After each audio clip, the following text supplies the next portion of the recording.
सो hey guys, मेरे ओर से आप सभी को हैप्पी होली और होली की बहुत बहुत शुभकामनाएं।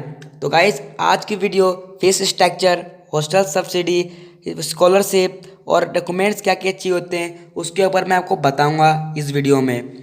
तो गाइस, उससे पहले अगर आप हमारे चैनल पर पहली बार आए हैं तो हमारे चैनल को सब्सक्राइब करें और वीडियोस को लाइक शेयर और कमेंट जरूर करें।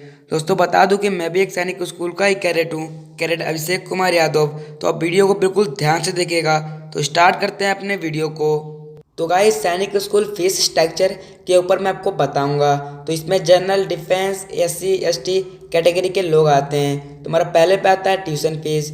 जनरल और डिफेंस के लिए 87,846, SC ST के लिए 87,846। तो आगे बढ़ते तो आता है डाइटरी चार्जेस। तो इसमें जनरल और डिफेंस के लिए 32,450, SC ST के लिए 32,450। तो आगे बढ़ते हैं तो आता है क्लोथिंग फ़ी। तो इसमें जनरल डिफेंस के लिए 1,500, SC ST के लिए 1,500। तो आगे बढ़ते तो आता है पॉकेट मनी। जनरल डिफेंस के लिए 1,500, SC ST के लिए 1,500।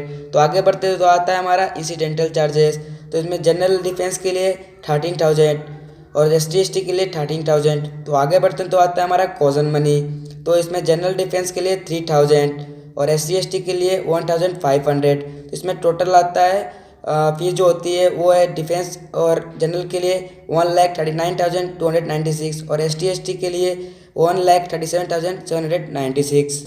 तो गाइज, अब हम बात करते हैं defence CA and hostel subsidy. The annual amount of CA for the academic year 2021 to 2022 will be 24,750। दोस्तों, जो ईयरली CA जो क्लेम होता है वो हमारा है 24,750 and hostel subsidy will be 74,250। तो दोस्तों, ये पूरे साल का जो सब्सिडी है वो है 74,250।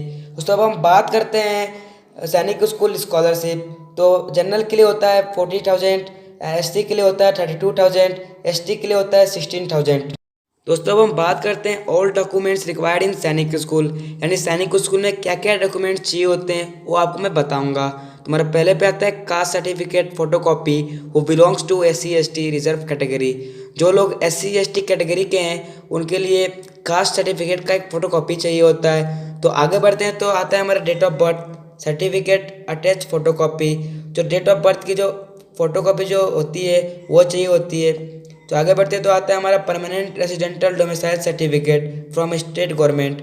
जो हमारा रेजिडेंटल जो डोमिसाइल सर्टिफिकेट होता है किसके द्वारा होना चाहिए? स्टेट गवर्नमेंट के द्वारा होना चाहिए। तो आगे बढ़ते तो आता है हमारा for serving defence personal case a serving certificate from the CO of the unit where the parent is serving at the present time.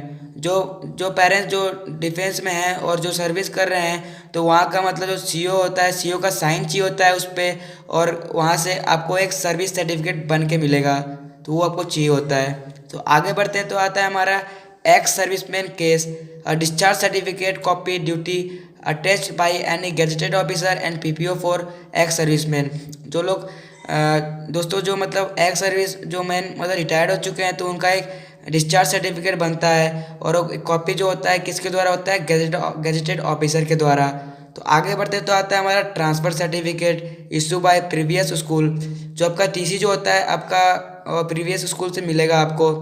तो आगे बढ़ते हैं तो आता है हमारा scan passport size photograph and signature in the prescribe format.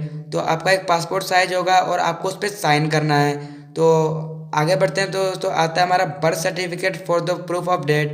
Candidates who can upload the migration certificate issue by the previous school or exact date mentioned on the service document or birth certificate issued by the competent authority such as municipal corporation board.